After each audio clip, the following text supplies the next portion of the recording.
మంచు ఫ్యామిలీలోని వివాదం రోజుకో మలుపు తిరుగుతుంది. ఆ కుటుంబ కలహాలు కాస్త గత రాత్రి జర్నలిస్టులపై దాడికి దారితీశాయి.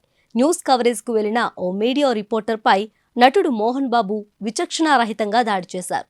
తీవ్ర గాయాలు పాలైన ఆ రిపోర్టర్ ఆసుపత్రిలో చికిత్స పొందుతున్నాడు. ప్రస్తుతం అతని కండిషన్ సీరియస్గా ఉందని, ప్లాస్టిక్ సర్జరీ చేయాల్సి ఉందని డాక్టర్లు చెబుతున్నారు. ఇక జర్నలిస్ట్ సంఘాలు మోహన్ బాబు దాడిని తీవ్రంగా ఖండిస్తున్నాయి. మరోవైపు ఆయన ఇద్దరు కుమారులు మంచు విష్ణు, మనోజ్లు మీడియా ముందుకొచ్చి ఎవరి వర్షన్ వారు చెప్పుకుంటూ కన్నీళ్లు పెట్టుకుంటున్నారు.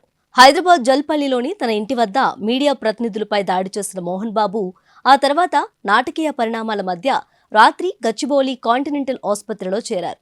దాడి ఘటనలో తన తలకు గాయమైందంటూ ఆసుపత్రి బెడ్ ఎక్కారు. మోహన్ బాబు ఆరోగ్యం గురించి హెల్త్ బులెటిన్ను రిలీజ్ చేసిన డాక్టర్లు ఆయన ఆరోగ్యం స్థిమితంగా లేదని, మానసికంగా బాధపడుతున్నారని, అసలేం జరుగుతుందో తెలుసుకోలేని పరిస్థితిలో ఉన్నారని చెప్పారు. ఎడమ కంటి కింద గాయం, కుడి కంటి కింద వాపుతో మోహన్ బాబు ఇబ్బందులు పడుతున్నారని, సిటీ స్కాన్ చేయబోతున్నామని కాంటినెంటల్ డాక్టర్లు చెప్పుకొచ్చారు. ఇదిలా ఉండగా తన తండ్రి తరపున మంచు మనోజ్ మీడియా మిత్రులకు క్షమాపణలు చెప్పారు. తన తండ్రి మీడియాపై దాడి చేయటం బాధ కలిగించిందన్నారు. ఇక అనవసరంగా తన భార్య పిల్లల్ని ఈ గొడవల్లోకి లాగుతున్నారని, ఇలాంటి రోజు వస్తుందని తానెప్పుడూ ఊహించలేదని భావోద్వేగానికి గురయ్యారు. గత కొన్ని రోజులుగా జరుగుతున్న పరిణామాలను గుర్తు చేసుకుంటూ కన్నీళ్లు పెట్టుకున్నారు మనోజ్. కుటుంబంలోకి తన భార్య వచ్చినప్పటి నుంచి చెడ్డవాడిని అయ్యానని అంటున్నారని ఆవేదన వ్యక్తం చేశారు. తల్లిదండ్రులు లేని తన భార్యకు తానే అమ్మా నాన్న అని వాపోయారు. అన్ని విషయాలు సాయంత్రం మీడియాకు చెబుతానని తెలిపారు. తండ్రి తనకు దేవుడని, ఇలా ఉండేవాడు కాదని అన్నారు. ఇక మోహన్ బాబు పెద్ద కొడుకు మంచు విష్ణు మరోలా స్పందించారు. తండ్రిగా 3 బిడ్డలను అతిగా ప్రేమించటమే మోహన్ బాబు చేసిన తప్పు అని అన్నారు. తన తండ్రి ఉద్దేశపూర్వకంగా ఎవరిపై దాడి చేయలేదని, జర్నలిస్టుపై దాడిని ఖండిస్తున్నానని చెప్పారు.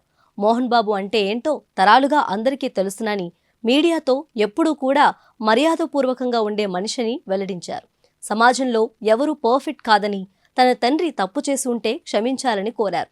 ఉమ్మడి కుటుంబంలో కొన్ని గొడవలు వచ్చాయని, ఇవాళ ఉదయం పోలీసులు తనకు నోటీసులు ఇచ్చారని మాట్లాడారు. పోలీస్ విచారణకు వెళ్లాల్సిన అవసరం తనకు లేదన్నారు.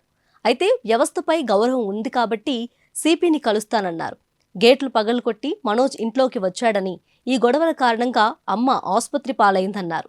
ఒక తండ్రిగా మనోజ్పై నాన్న తక్కువగానే రియాక్ట్ అయ్యారని చెప్పారు.